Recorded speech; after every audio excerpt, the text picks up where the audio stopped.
In the lights of old Hollywood, dazzling, seductive, and monstrous, we worshipped our icons, goddesses of glamour and kings of charisma.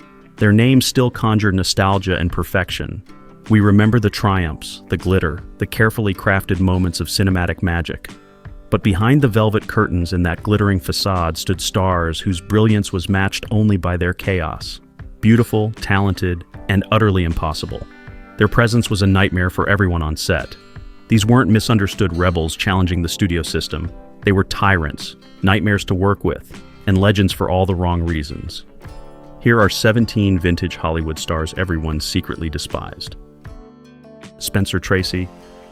Spencer Tracy was one of Hollywood's most respected actors, known for his natural, believable performances and that quiet strength he brought to every role. On screen, he seemed calm, confident, and completely in control. But off-screen, things were very different.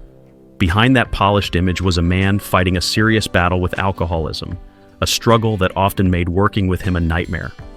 Tracy's drinking problem didn't just affect his health, it affected everyone around him.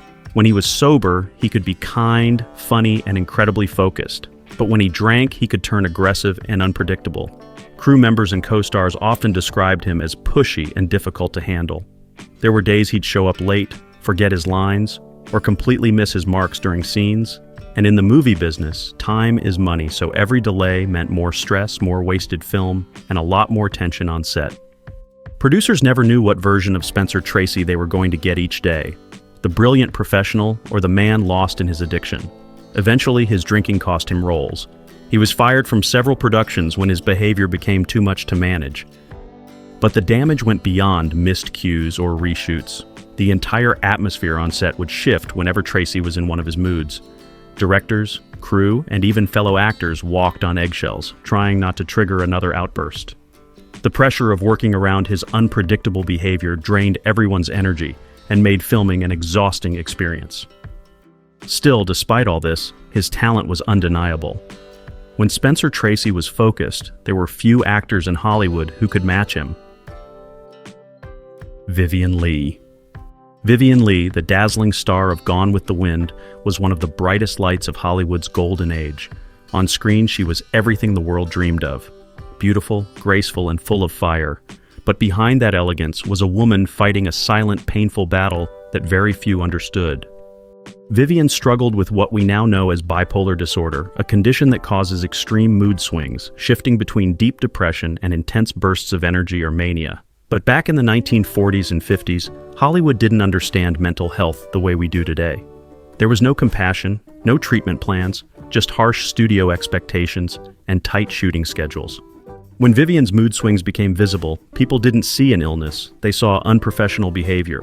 Her emotional breakdowns and exhaustion were seen as proof that she was difficult or unstable. Instead of getting help, she was punished for being sick. At one point, she was fired from the film Elephant Walk because her mental health made it impossible for her to keep filming. This wasn't an isolated case, it happened more than once. Studios simply replaced her and moved on, leaving Vivien to carry the pain alone. The crew working with her often didn't understand what was really going on. They only saw the surface, the delays, the tension, the unpredictable moods. Many grew frustrated, not realizing they were witnessing someone in the middle of a serious mental health crisis. The tragedy is that Hollywood demanded perfection from Vivien. She had to look flawless, act flawless, and live flawlessly, even when her mind and heart were breaking. In a time when mental illness was taboo, she became another victim of an industry that cared more about appearances than people. Vivien Leigh's experience reveals how fame doesn't protect from pain, and that behind the glitter and spotlight, there are real human struggles the world too often overlooks. Judy Garland.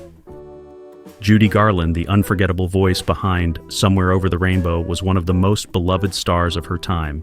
But behind that beautiful smile and that golden voice was a heartbreaking story of control, pressure, and pain, all created by the same Hollywood system that made her famous. From a very young age, Judy was signed to strict studio contracts. MGM practically owned her life.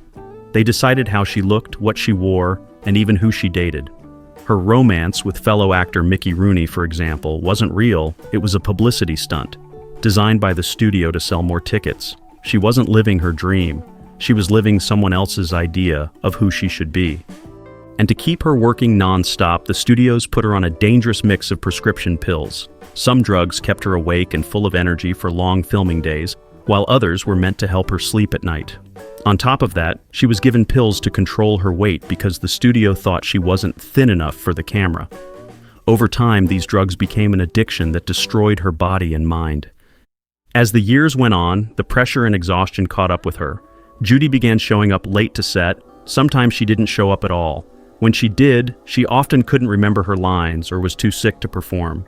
Productions would stall, money would be lost, and tempers would flare. The same studios that once worshipped her started to see her as a liability, someone too broken to depend on. Eventually, she was fired from big projects, including the film Valley of the Dolls, because her health had completely collapsed. The saddest part was the industry that destroyed her turned around and blamed her for the chaos. The studios had built Judy Garland's fame on overwork, manipulation, and addiction, and when she fell apart, they made it seem like it was all her fault. In truth, Judy wasn't difficult. She was a victim of a ruthless system that valued profit over people. This isn't just about one woman's downfall. It's about the darker side of Hollywood's golden glow, where talent was celebrated but humanity was often ignored. Clara Bow. Let's talk about Clara Bow, the original It Girl. She was Hollywood's first real superstar, long before the days of Marilyn Monroe or Audrey Hepburn. Everyone wanted to be her and everyone wanted a piece of her. But behind all that charm and fame was a young woman completely crushed by the pressure of being loved by millions. Clara Bow's story is one of the saddest examples of what early fame could do to a person. Back in the silent film era, she was everywhere. Her energy, her smile, her wild, carefree attitude, she was magnetic. She made people believe in the idea of the modern woman. But fame in those days came with no protection, no privacy, and definitely no understanding of mental health. After years of being overworked and constantly watched by the press, Clara's private life exploded into the public eye. A scandalous and very humiliating trial made headlines, exposing her personal struggles and painting her as unstable. And this wasn't a small thing. Imagine your worst moments being printed in every newspaper in the country. That's what she faced. By then, the pressure had completely broken her. She couldn't handle being on set anymore. Every camera, every light, every line she had to deliver felt like too much.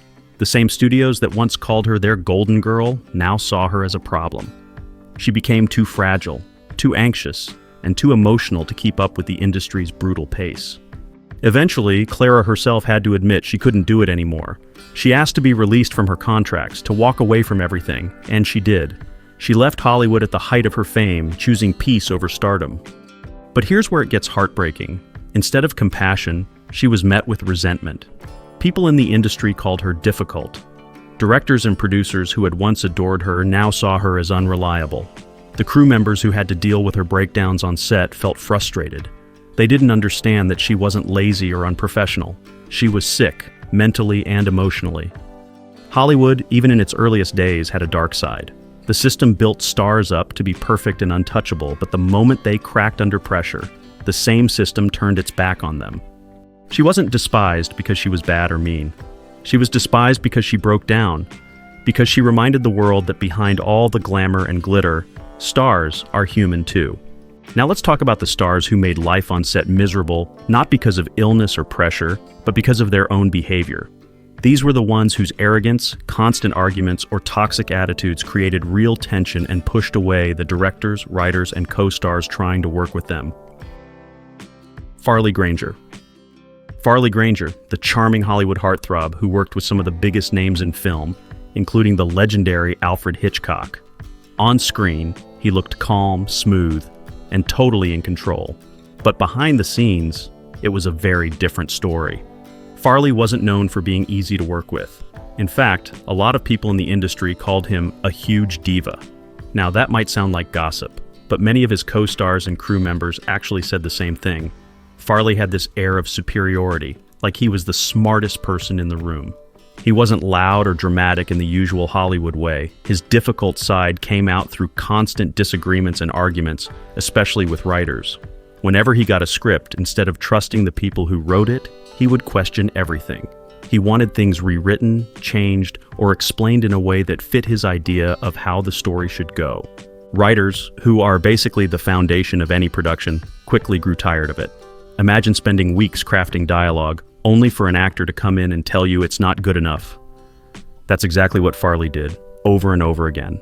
This behavior didn't just annoy people, it disrupted the entire creative process. When an actor keeps challenging the script, it slows down rehearsals, frustrates directors, and breaks the rhythm of the whole team. It sends a message that the actor doesn't trust or respect the people he's working with. And that's what made Farley so controversial. He wasn't rude or violent, his weapon was his intellect. He used his intelligence to take control, to prove he was more insightful or artistic than everyone else. But in doing that, he created tension, resentment, and a toxic atmosphere on set. To the crew and creative team, it started to feel less like collaboration and more like combat. Every discussion turned into a debate. Every scene became a struggle for creative control. What's interesting is that this kind of conflict shows a very specific type of Hollywood difficulty. Not every diva throws tantrums or storms off set. Some, like Farley Granger, use criticism and intellect to dominate the room. But at the end of the day, the effect is the same: chaos, frustration, and broken teamwork. So, while Farley might have been a brilliant actor with strong opinions, his refusal to respect the creative process made him one of those stars people quietly dreaded working with. Milton Berle. Milton Berle is one of those classic stars whose reputation for being hard to work with became just as famous as his comedy. Berle was a huge name in early television, but behind the laughter, there was a side of him that drove almost everyone on set crazy. People who worked with him said he was loud, controlling, and constantly demanded attention. He always had to be the center of everything, cracking endless jokes, interrupting scenes, and turning even serious moments into his own show. It wasn't one big fight or meltdown that made people dislike working with him. It was the constant behavior, the daily annoyance, the ego, the way he could never just relax or share the spotlight. His co-stars and crew were always walking on eggshells, trying to keep him in check without setting him off. Over time, that kind of energy just drains everyone. Milton Berle didn't necessarily mean to be cruel, but his non-stop need for attention made working with him exhausting. On set, he wasn't just the star, he was the storm everyone had to survive. Frank Fay. Frank Fay is a name that might not be as famous today, but back in early Hollywood, he was a big deal. He was a stage comedian and one of the first stars to make the jump from vaudeville to film. But while his career started strong, his personality quickly made him one of the most hated men in the business. Frank Fay wasn't just difficult, he was downright toxic. People who worked with him described him as arrogant, cruel, and openly hateful. He had a reputation for being a fascist and a racist, and he never hid it. Add heavy drinking to the mix, and you had an actor whose presence made every set tense and uncomfortable. His marriage to the much-loved actress Barbara Stanwyck shocked many people. She was graceful and kind, while he was known for his mean temper and offensive views. Colleagues said working with Fay wasn't just frustrating, it was emotionally draining. You weren't just dealing with ego or addiction. You were dealing with someone whose beliefs and behavior poisoned the entire atmosphere. Frank Fay's bigotry and arrogance made him despised not just as a co-worker, but as a person. Robert Mitchum. On screen, Robert Mitchum, one of the original Hollywood bad boys, was cool, mysterious, and rebellious, the kind of man who didn't follow anyone's rules. Fans loved that about him. But behind the scenes, that same tough guy image often went way too far. Mitchum's rebellion wasn't just an act, it showed up in real life, and not always in a good way. He was known for having a short temper and getting into fights, both on and off set. Directors and crew members never really knew which version of him they'd get on any given day. One moment, he could be calm and charming, and the next, he might explode. There were times when his violent outbursts got so bad that he was actually removed or fired from films. Imagine being a director trying to manage that. You'd constantly be on edge, hoping nothing would set him off. For the people working with him, his rebel persona wasn't exciting, it was exhausting and sometimes even scary. The truth is, while audiences saw Robert Mitchum as the ultimate rule breaker, those who worked with him saw the cost of that chaos. His unpredictable behavior didn't just ruin scenes, it risked safety, slowed down production, and made every day on set feel like a gamble. Now we move on to a different kind of difficult. The stars whose troubles weren't about addiction or arrogance, but about all-out war with the people they worked with. These were actors who didn't just clash with co-stars or directors, they went head-to-head in legendary feuds that turned film sets into psychological battlegrounds. In some cases, the tension was rooted in ego, two powerful personalities refusing to back down. In others, it came from creative differences that spiraled completely out of control. Either way, these behind-the-scenes rivalries created some of the most toxic and unforgettable production environments in Hollywood history. What made it even more fascinating was that, on screen, these same actors often had to play lovers, friends, or allies, while off-screen, they could barely stand to be in the same room together. The result was movies filled with real emotion, but also years of resentment and exhaustion for everyone involved. William Frawley. Let's talk about one of the biggest sitcoms in TV history, I Love Lucy. Behind all the laughter and charm of the Mertzes, Fred and Ethel, was a real-life feud that was anything but funny. William Frawley, who played Fred, and Vivian Vance, who played Ethel, absolutely could not stand each other. And this wasn't just gossip, everyone on set knew it. Their hatred ran deep. It started when Vivian Vance reportedly made comments about Frawley being too old to play her husband. That didn't sit well with him, and from that point on, things were icy between them. Frawley also had a reputation for being grumpy, rough around the edges, and prone to using harsh, even vulgar language. He once called Vivian extremely offensive names, right there on set. But this feud wasn't new behavior for him. Before I Love Lucy, Frawley had already built a reputation for being difficult to work with. He was even fired from a Broadway show for punching a co-star in the nose. So it's safe to say tension tended to follow him wherever he went. What's wild, though, is that despite their open hatred, both actors were complete professionals when the cameras started rolling. They played one of television's most beloved comedy couples, all while despising each other off camera. The crew had to deal with this tension for almost 10 years. Imagine showing up to work every day knowing your scene partner can't stand you. In a strange way, that friction may have even fueled their on-screen chemistry. But make no mistake, I Love Lucy might have been full of laughs for viewers, but behind the scenes, it was a masterclass in how pure dislike can still create television magic, just not without a lot of stress for everyone involved. Kim Novak. Kim Novak had a really painful experience working with one of Hollywood's most famous directors, Alfred Hitchcock, on the classic film Vertigo. At first glance, Vertigo looks flawless. It's haunting, romantic, and visually stunning. But behind that cinematic perfection was a tense and emotionally draining set. Kim Novak later revealed that Hitchcock never actually wanted her for the role. From day one, she could feel his disapproval. He made it clear through his attitude and comments that he thought she didn't belong in the film. According to Novak, Hitchcock believed she was ruining Vertigo. She recalled that after filming ended, she learned he'd told others she had wrecked his picture.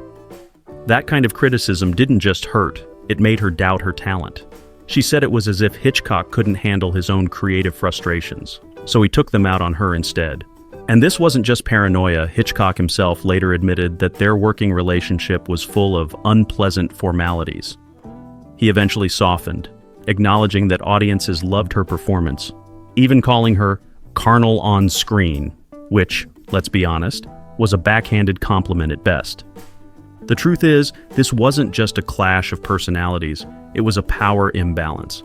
Novak was a young actress stepping into a massive role, while Hitchcock was one of the most powerful directors in the world. His coldness and manipulation created a toxic environment that left her feeling isolated and unwanted. Ironically, Kim Novak's performance in Vertigo went on to become one of the most admired in film history. Yet behind that brilliance was a woman who felt despised by the very man who helped make her iconic. Joan Crawford. Joan Crawford was a relentless star who maintained her position through extreme discipline and an obsessive focus on her image. However, this rigorous control manifested as extreme difficulty when it conflicted with artistic necessity, especially during the tumultuous production of Whatever Happened to Baby Jane, 1962. Crawford's difficulty was rooted in her deep fear of professional irrelevance and an absolute refusal to let her glamour fade. While playing the sickly, wheelchair-bound invalid Blanche Hudson in Baby Jane, Crawford's vanity clashed dramatically with the character's requirements. Bette Davis reported that Crawford wanted her hair well-dressed, her gowns beautiful, and her fingernails with red nail polish for the part, even though Blanche had been cooped up in a room for 20 years. This pursuit of visual perfection, even in a grotesque role, caused significant friction and production delays. Crawford's insistence on maintaining her star persona at the cost of character realism alienated the director and her co-star, making her difficulty a product of an overwhelming, narcissistic focus on external presentation. Bette Davis. Bette Davis earned her reputation for being formidable and difficult through a calculated, principled fight against the oppressive studio structure. Initially, her difficulty was strategically focused. She fought Warner Brothers relentlessly over roles, demanding creative control and fair wages, which often resulted in legal battles and suspensions. Davis was a professional warrior, and her disposition off-screen mirrored the fiery characters she played.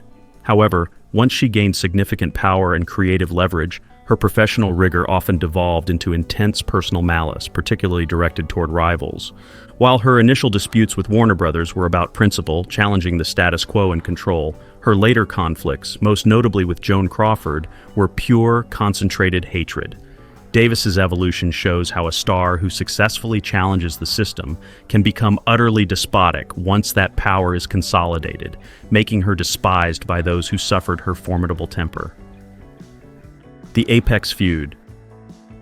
The set of the 1962 psychological thriller, Whatever Happened to Baby Jane, became the ultimate battleground, a legendary production fueled by the genuine, career-long mutual hatred between Bette Davis and Joan Crawford. The production crew was collateral damage in a vicious public feud.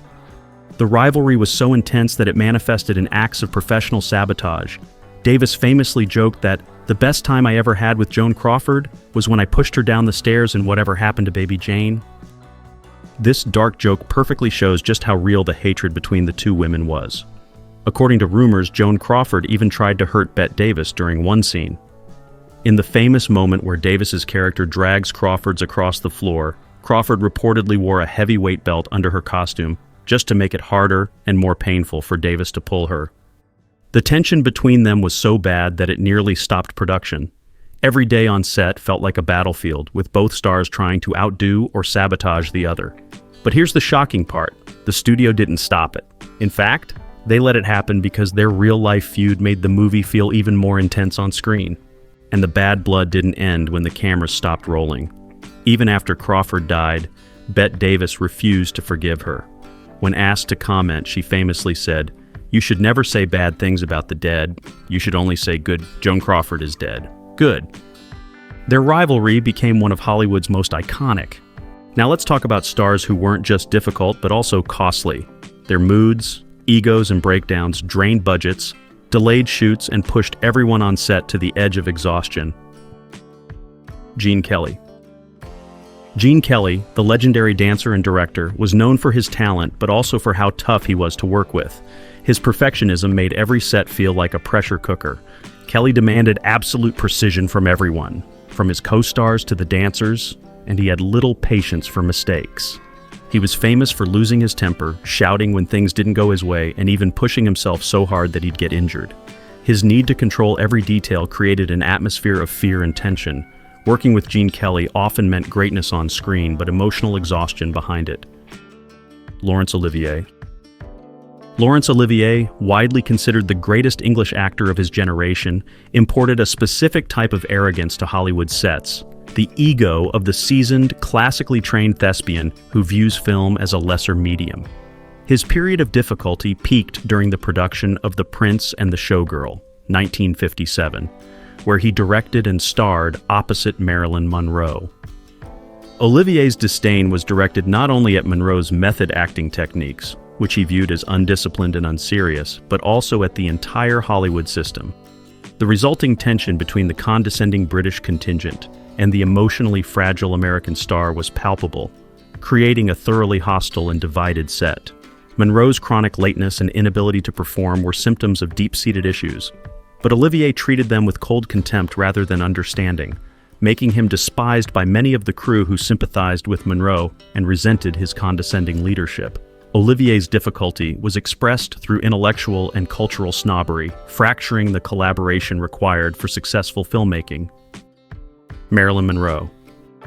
Marilyn Monroe is perhaps the most famous example of a star whose financial power totally negated her professional incompetence on set. While undeniably brilliant when she delivered, her later career became a chronology of chaos. making her a production black hole that swallowed time and millions of dollars. Monroe was notorious for chronic lateness, often arriving hours late or failing to show up at all, leading to her eventual firing from her final, unfinished film, Something's Got to Give. The financial cost of hundreds of crew members and actors waiting endlessly on standby was astronomical. Even on her greatest success, Some Like It Hot, her instability was crippling. She struggled profoundly with simple dialogue, necessitating the use of large cue cards for even short lines. Director Billy Wilder only cast her because, despite her known problems, her guaranteed box office draw justified the chaos.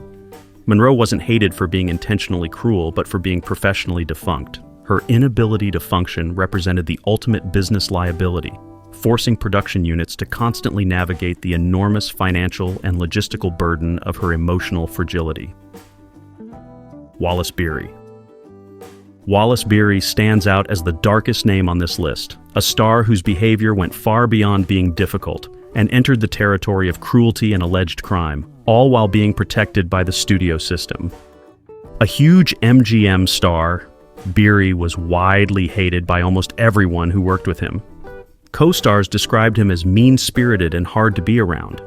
Actor Robert Young once called him a shitty person. On set, Beery would deliberately mess up scenes, reading the wrong lines or stealing others, just to make things harder for his co-stars. But what truly made people despise him was his cruelty, especially toward children. Jackie Cooper, who acted with him in The Champ and Treasure Island, said Beery would roughly push him away after emotional scenes. Actress Margaret O'Brien claimed the crew had to protect her because Beery wouldn't stop pinching her on set. Worse still, there were long-standing rumors that Beery was involved in the beating death of actor Ted Healy, and that MGM covered it up to save their money-making star. Despite everything, Beery faced no real consequences. He remained protected, powerful, and completely unfazed, the ultimate example of how Hollywood once shielded its most despicable stars. These stars, once untouchable on their dazzling pedestals, are now remembered for the friction and fury they brought to the set. They prove that the history of film is as much about human dysfunction as it is about artistic achievement. So, it makes you wonder, how could some of Hollywood's brightest stars also be the most despised behind the scenes? These stars, once untouchable on their dazzling pedestals, are now remembered for the friction and fury they brought to the set. They prove that the history of film is as much about human dysfunction as it is about artistic achievement. So it makes you wonder, how could some of Hollywood's brightest stars also be the most hated behind the scenes? Which star's behavior shocked you the most?